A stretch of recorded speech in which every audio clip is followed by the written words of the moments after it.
We are Cindy and Eddie. And this is Squeeze a Day.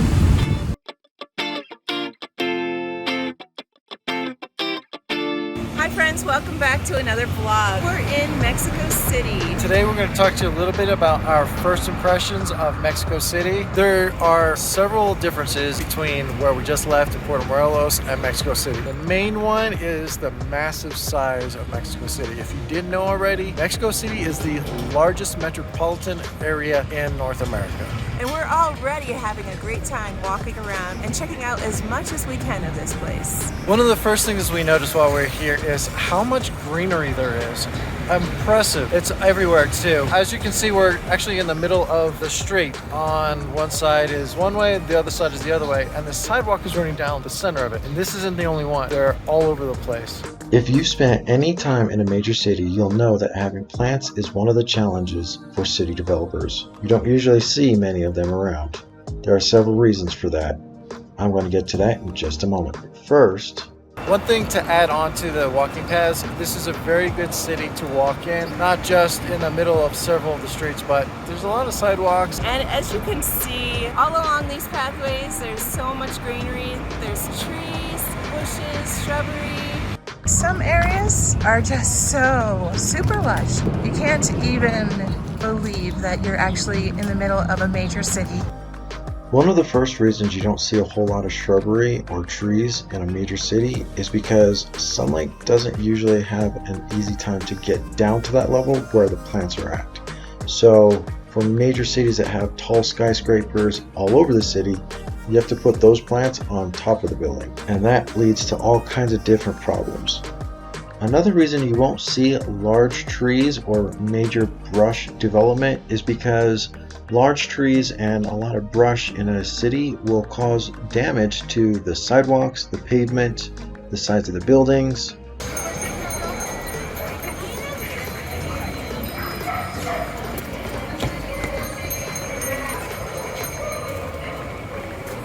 As you can clearly see, Mexico City has no problem with plants inside the city. You have to ask yourself, why does Mexico City have all this greenery here? To answer that question, we're going to bring your attention to major cities that have large parks within them, like New York City with Central Park. We're also going to take you to Chapultepec Park, which is the major park that's in the middle of Mexico City. When Spain came and conquered the Aztec civilization that was living here, Chapultepec Park was already here. Because of the love and appreciation for vegetation in the area, buildings were not built to be skyscrapers like they are in other civilizations. We'll show you what some of those buildings look like in just a moment. Take a moment to enjoy this park. Vendors setting up for this morning. And apparently there's a lot of them that run through the park. It's hard to resist buying from such a cute face. It's very obvious how popular Chapultepec Park is. If these vendors can run businesses out of these stalls right in the center of the park, it's a pretty big indicator of how much they appreciate their greenery. Of course, that means that the rest of the city is going to have as much greenery in it as possible as well, which is why you have sidewalks running down the middle of a road that is a great area for you to walk and enjoy. They're also going to be planting trees everywhere they can and not worry so much about the sidewalks cracking as they are appreciating the fact that they got a tree right next to their house. That's not to say they aren't open-minded about other cultures. Let's talk about that for a little bit. And you really can't help but notice all of the American influence here. Visit Mexico City and you'll see what kind of an influence other cultures have on the city and the residents here. Personally, in our opinions, immersing ourselves into a culture does not mean participating in things like McDonald's and Coca-Cola. However, it's obvious that these things do have an impact on society here in Mexico City. We do believe that one of the biggest influences you can have is through art like theater, movie, and music. Going to listen to karaoke or a live performance will demonstrate how much of an influence music has here in Mexico City. Although this one's not real, another demonstration of the influence that other countries have on Mexico will be with the transportation that's available here, specifically the automobile. You can see the same love that Mexico has for the automobile as the rest of the world. Even though there are strong similarities, one thing that is very different is the police transportation. Yes, they do have cars, but it's pretty awesome watching them drive around on four-wheelers.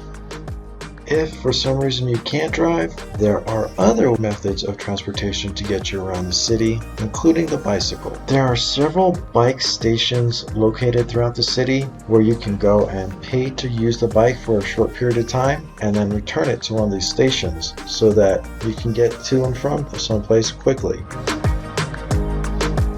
Another option is to go onto the subway, but we didn't see a whole lot of people using that. And of course, you have multiple bus options. These seem to be the most popular method of transportation in the city besides the car and bicycle. This tour bus is a primary example, and we're going to be taking one in our next video, so be sure to ring the bell for notifications so you can follow us on that video and see why we think that's an excellent way to explore a new city. And just in case you were wondering, yes, they do in fact have taxis, and feel free to take one of those. Just remember, try to avoid the traffic. Of course, one of our favorite modes of transportation was our feet, and we loved walking around the city, especially because everybody else did too. Dog walkers were out, joggers, runners. It seemed to be a very big pastime, and the city is definitely prepared for it. All that walking is just building up an appetite, so let's start talking about food in Mexico City. And there are a lot of restaurants here. And of course, since everything's in the peso, you know it's really affordable. With the exception being that fine dining restaurant like the one you see here. No matter where you go though, the service is going to be excellent. It's more than just restaurants too. They also have street vendors with some really good stuff too. And we have a tendency to like to go to the street vendors, not only because they're quick, but because they're really good too.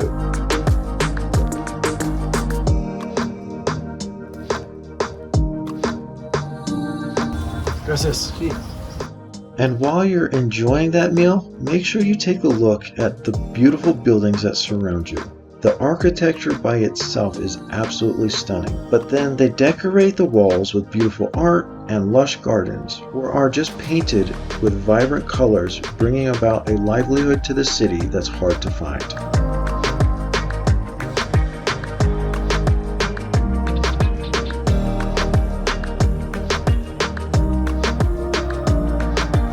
Of course, Mexico City also has large department stores and skyscrapers, just like any other large metropolis. This is also where you're going to find many office buildings, government facilities, and large tourist destinations, but we recommend taking a little trip out to Old Town to view some of that amazing architecture. That takes us to more of the beauty that is speckled throughout the city. There's so much art available for you to enjoy. Not just murals and paintings on the walls, but they have some amazing sculptures throughout the city. One of the most famous sculptures is the Angel of Independence, which you can see here in this mural. It is loved by the residents of Mexico City and Mexico, the country, because it represents the independence that they won for themselves. And we can't help but feel that love too, as we walk around the city and see everything it has to offer for us. The people are friendly, the food is delicious, and the culture has a history going back hundreds of years. This is definitely a place we are enjoying right now, and encourage anybody who wants to come to Mexico, definitely come to Mexico City and enjoy the culture here too. If you like this video, make sure you hit that like button. And if you're not subscribed, hit the subscribe button and ring the bell for notifications so that you can continue to follow along with us as we continue on this adventure. And as always, squeeze the day and be well.